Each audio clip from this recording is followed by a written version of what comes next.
Wa Kwithiwa Maithukuma Selikali Nthini wa Walanio ute Wakuandikwa kana Internship kwa Ilungu ya Myaka Muonza yu Amwe Maithukuma ya Nimathakya Wendekethyo Mbungeni ya Kati Maikulya Selikali Maandikwe Muvangoni wa Kutua mainena na andiki mama uvo Athukumi ya nimaweta kana Selikali yethitwe imanganja kana nimekuandikwa kuma mwakani wa 2019 bala maweta kufikia yu nimakwatito tuika muyanu wa kuthukuma Selikali mwaka mwewe na mauvo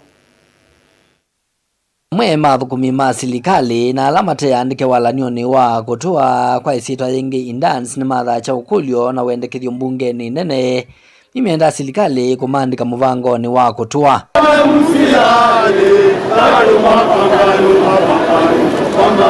mainena na andiki mama uvo nza wa Myaka ya Mbungeno ani maweta kana Selikali thitu imakunithia nguka kuma mwakani wa 2019 na yume na utwika muyani huko matonithia kuthukumanesa. Today we have presented a petition to Parliament seeking the absorption of Public Service Commission interns into permanent and pensionable employment. Thousands of interns have faithfully served in the government institutions. Since 2019, we have more than 36,000 interns who have passed this internship program.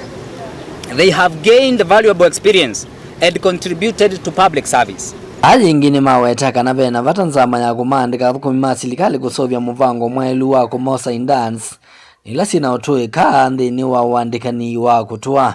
Many complete their contracts only to return to unemployment. This is what we are against. While new cohorts are recruited to repeat the same cycle, and the cycle that we are talking about is training, deploying, and then dumping. That is the cycle we are very much against, and the Public Service Commission must and have to rethink and do amendments into their own policies concerning this internship.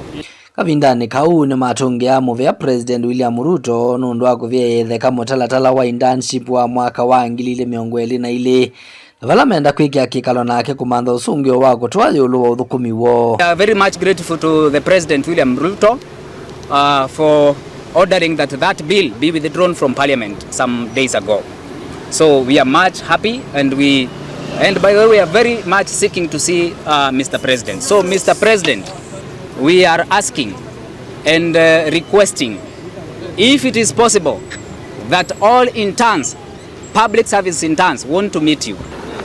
The bill did not include us or even interns that are coming in the transitional framework for absorption, and we are asking now that the government has left us in a limbo where we don't have a bill or anything that is guiding interns at the moment. As we present this petition to the Parliament, dilivoti ya vilingi wa movo nitoa mwaka mweu.